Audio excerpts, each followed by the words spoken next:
اپنے مسائل کو حل کرنے کے لیے سبسکرائب کریں آپ کے مسائل کا حل۔ ساس سسر کو امی ابو کہنا۔ بہت سے لوگ اپنے ساس سسر کو امی ابو کہہ کر پکارتے ہیں، کیا یہ جائز ہے؟ کیونکہ والد کے علاوہ کی طرف نسبت کرنا تو درست نہیں ہے۔ جویریہ صاحبہ کراچی سے۔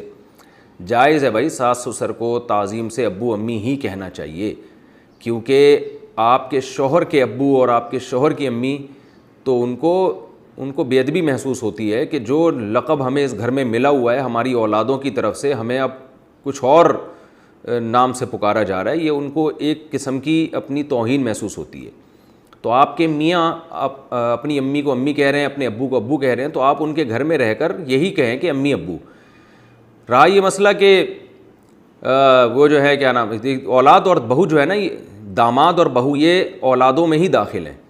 یہ جو قرآن مجید میں اللہ تعالیٰ کے ارشاد ہے نا، ندعو ابناءنا و ابناءکم، نبی صلی اللہ علیہ وسلم جب مباہلہ کے لیے گئے ہیں تو حکم یہ تھا کہ اپنی اولادوں کو بھی لے کر جائیں، تو اس میں یہ کہ ہم اپنے بیٹوں کو بھی لے کر آئیں گے، تو آپ صلی اللہ علیہ وسلم حضرت علی رضی اللہ تعالیٰ عنہ کو بھی لے کر گئے ہیں۔ تو علماء نے اس میں یہ لکھا ہے کہ یہ اولاد کے مفہوم میں حضرت علی بھی داخل تھے۔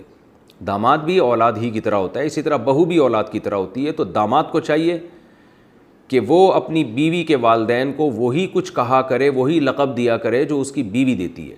اگر بیوی اپنے والد کو ابو کہتی ہے تو داماد کو بھی چاہیے کہ وہ اپنے سسر کو ابو کہے۔ اگر بیوی اپنے والد کو ڈیڈی کہتی ہے تو شوہر کو چاہیے اپنی بیوی کے والد کو ڈیڈی ہی کہا کرے۔ اگر وہ پاپا کہتی ہے تو شوہر کو بھی چاہیے کہ وہ اپنی بیوی کے ابا کو پاپا کہے۔ اور آپ کو پتہ ہے، پاپا سے یاد آیا کہ ہمارے خاندان ہیں، ان کے گھر میں بیکری کا سارا سامان ہے، تو وہ ناراض ہوتے ہیں، میرا یہ کلپ سنیں گے، ان کے گھر میں پاپا تو بیکری کی چیز ہوتی ہے نا، تو وہ ان کے گھر میں اور بھی 2-3 لقب اس طرح کے ہیں کہ وہ بیکری کا پورا آئٹم بن جاتا ہے۔ لوگ کہتے ہیں ان کے گھر میں بیکری کے تمام سامان موجود ہے، لیکن میں بتاؤں گا نہیں، وہ پھر ناراض ہو جائیں گے، ہمارے اپنے رشتہ دار ہیں قریبی۔ خیر، تو جو یعنی آپ کے شوہر اپنے والدین کے لیے جو لقب استعمال کرتے ہیں تو بیوی کو چاہیے وہی لقب ساس سسر کے لیے استعمال کرے۔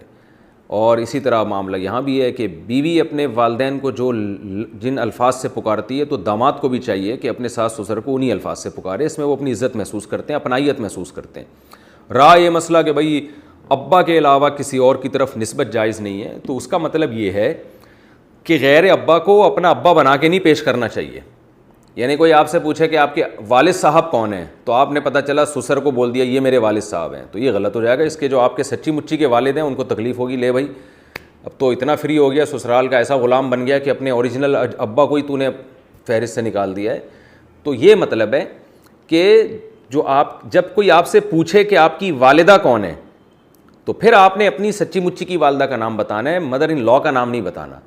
نہ ماں کا نسب تبدیل کر سکتے ہیں، نہ باپ کا نسب۔ تو پیار سے تو کسی کو بھی پکار سکتے ہیں، ہم تو ایسے لوگوں کو بھی جانتے ہیں کہ اپنے ابا کو کچھ اور کہتے ہیں اور چاچا کو ابا کہتے ہیں، تو یہ جو الفاظ ہیں نا، ان سے کچھ نہیں ہوتا۔ غیر والد کی طرف نسبت کہ کنفیوژن پیدا ہو جائے کہ یہ اس کے حقیقی ہیں یا نہیں ہیں، تو یہ کنفیوژن آپ کو بہرحال دور کرنی پڑے گی۔ جب کوئی پوچھے کہ تمہارے حقیقی فادر کون ہیں تو وہ آپ کو بتانا پڑے گا۔ اس کی مثال ایسے جیسے آج کل لے پالک میں ولدیت میں اپنا نام ڈال دیتے ہیں، یہ بہت بڑا جرم ہے، بہت بڑا گناہ ہے۔ میں چونکہ بہت نکاح پڑھاتا رہتا ہوں تو اس میں کئی بار ایسا ہوتا ہے کہ لڑکی کے جو اصل والد ہیں ان کا نام نہیں ہوتا، بلکہ بچی کو بچپن میں جس نے لے کے پالا ہوتا ہے اس کا نام ڈالا ہوتا ہے۔ یہ بہت بڑا جرم ہے، سورہ احزاب میں قرآن نے اس سے صاف طور پہ منع کیا ہے۔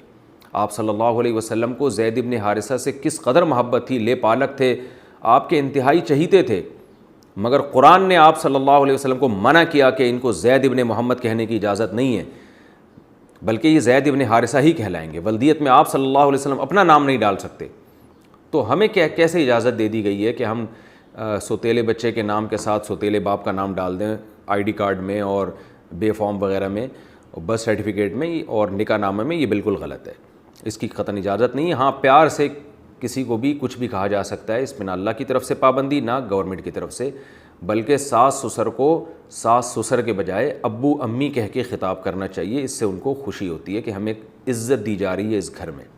ساس یا سسر سے ہاتھ ملانے کا کیا حکم ہے؟ اگر بہو کا سسر سے ہاتھ ملانے کا رواج ہو تو اس صورت میں کیا حکم ہے؟ اسی طرح اگر ساس نے کسی تقریب میں داماد کے چہرے پر بوسہ دیا تو کیا حکم ہے؟ کیا اس طرح میاں بیوی کا رشتہ حرام ہو جاتا ہے؟ فاطمہ صاحبہ پشاور سے۔ یہ بالکل غلط رسم ہے اور بالکل بیہودہ سی ایک رسم ہے۔ اگر کہیں رواج ہے بھی تو اس رواج کو ختم کریں۔ سسر کے لیے جائز نہیں ہے کہ وہ جوان بہو سے ہاتھ ملائے، بلکہ سر پہ بس ہاتھ رکھے، سر پہ بھی کوئی چادر ہو اور سسر اپنی بہو کے سر پہ ہاتھ رکھے، بس اس سے زیادہ آگے بڑھنے کی کوشش نہ کرے کہ سلام کرنا اس کو یعنی ہاتھ ملا کے یا گلے ملنا، ایسے بھی واقعہ سامنے آتے ہیں۔ اسی طرح ساس جو ہے وہ داماد کے سر پہ ہاتھ رکھے، میرا بیٹا ہے اور جو ہے سر پہ ہاتھ رکھے بس، اور داماد کو بھی چاہیے جب ساس صاحب آئیں تو سر نیچے کر لیں گے، جی آپ میری والدہ ہیں، آپ میری والدہ کی طرح ہیں، آپ میرے سر پہ ہاتھ رکھیں، بس ہاتھ ملانے کی بالکل اجازت نہیں ہے، کیونکہ یہ زمانہ خواہشات نفسانیہ کا ہے۔ ہم یہ نہیں کہہ رہے کہ لوگ برے ہوتے ہیں، اللہ کا شکر ہے ہمارے معاشرے میں خیر غالب ہے، لوگ بہوؤں کو بیٹی کی طرح دیکھتے ہیں، دامادوں کو بیٹے کی طرح عورتیں دیکھ رہی ہوتی ہیں، لیکن 100 میں ایک اگر خراب ہوتا ہے تو اس ایک کی وجہ سے 99 کو احتیاط کا حکم دیا جاتا ہے۔ تو اگر خدا نخواستہ داماد میں اور ساس میں کوئی سیکشول ریلیشن ہو گیا تو نیت خراب ہو گئی، تو اس سے جو داماد ہے اس کی بیوی اس پر حرام ہو جائے گی ہمیشہ کے لیے۔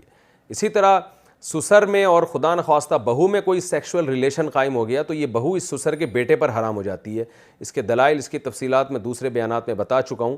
اسلام میں اس بے شرمی کی اجازت نہیں ہے کہ ایک عورت سے ایک شخص فائدہ اٹھا رہا ہے تو اس کا باپ بھی اس سے وہ ریلیشن قائم کرے، دونوں میں سے یعنی ایک نے ریلیشن قائم کر لیا تو دوسرے پہ حرام۔ تو بیٹا تو پہلے سے ریلیشن قائم کر چکا ہے، تو جب باپ کرے گا تو وہ بیٹے کے لائق بھی نہیں رہے گی اور باپ کے لائق بھی نہیں رہے گی۔ لیکن یہ فیصلے خود سے نہ کریں۔ اگر خدا نخواستہ کہیں ایسا ہو جاتا ہے ساس اور داماد میں یا سسر اور بہو میں اس طرح کا کوئی ریلیشن ہو جاتا ہے اور یہ دلائل سے ثابت ہو جاتا ہے کہ ایسا ہوا ہے، تو خود سے حرام ہونے کے فتوے نہ لگائیں۔ کہیں بھی قریبی دارالافتاء میں کسی ریلائبل مفتی سے پوری سچویشن بیان کر کے اس سے باقاعدہ فتویٰ لیں۔ تو یہ اس میں بہت زیادہ ڈیٹیل ہے، تفصیل ہے، میں تو ابھی ایک اجمالی طور پر اس مسئلے کو بیان کیا، تو آپ خدا نخواستہ کہیں ایسا ہو جائے تو باقاعدہ پراپر فتویٰ لیں، اور اس میں وہمی بھی نہ بنے، کیونکہ جب بھی اس طرح کا کوئی کلپ میرا جاتا ہے یا علماء کا جاتا ہے تو وہمیوں نے ایک دماغ چاٹنا شروع کر دیتے ہیں۔ وہ ایک دفعہ میری ساس آئیں تھی تو ایک دفعہ میں نے ہاتھ ملایا تھا تو اب مجھے یہ ہو رہا ہے کہ شاید کوئی دل میں برا خیال آ گیا ہو، تو اللہ کا واسطہ یہ فضول باتیں کرنے کی ضرورت نہیں ہے۔ اس میں 100% یقین کا ہونا ضروری ہے، شوہر کی تصدیق ہونا ضروری ہے، اور بھی کچھ مسائل ہیں، اس لیے میں کہہ رہا ہوں کہ خود سے فیصلہ نہ کریں۔ جب میں نے تو آپ کو ایک اجمالی مسئلہ بیان کیا ہے کہ داماد اور ساس میں اگر سیکشول ریلیشن ہو جائے گا، پورا خدا نخواستہ بدکاری ہونا ضروری نہیں ہے، ذرا سا بھی ریلیشن ہوگا تو کچھ تفصیل ہے، اس کے مطابق وہ ان کی جو بیٹی ہے ساس کی وہ شوہر پہ حرام ہو جاتی ہے۔ اسی طرح سسر بہو کا بھی ایسا ہی ہے۔ تو اگر خدا نخواستہ ایسا ہو تو کسی قریبی دارالافتاء سے، ریلائبل ادارے سے، پراپر مفتی سے فتویٰ لیں، پوری سچویشن بیان کر کے کہ یہ ریلیشن اب میاں بیوی کا رشتہ باقی بھی ہے یا نہیں ہے۔ میں اس کو اس لیے بیان کر رہا ہوں اجمالی طور پر کہ لوگ احتیاط کریں۔ تو داماد کو چاہیے وہ ساس سے احتیاط کرے اور سسر کو چاہیے بہو سے احتیاط کرے۔ تو احتیاط یہی ہے کہ بلا حائل بغیر کسی چادر کے اس کے باڈی کو ٹچ کرنا یہ بالکل غلط ہے، اور ویسے بھی غیرت اور شرم اور حمیت کے بھی خلاف ہے۔ یہ اچھے خاندانوں میں ایسا نہیں ہوتا، اس کو بہت برا سمجھا جاتا ہے۔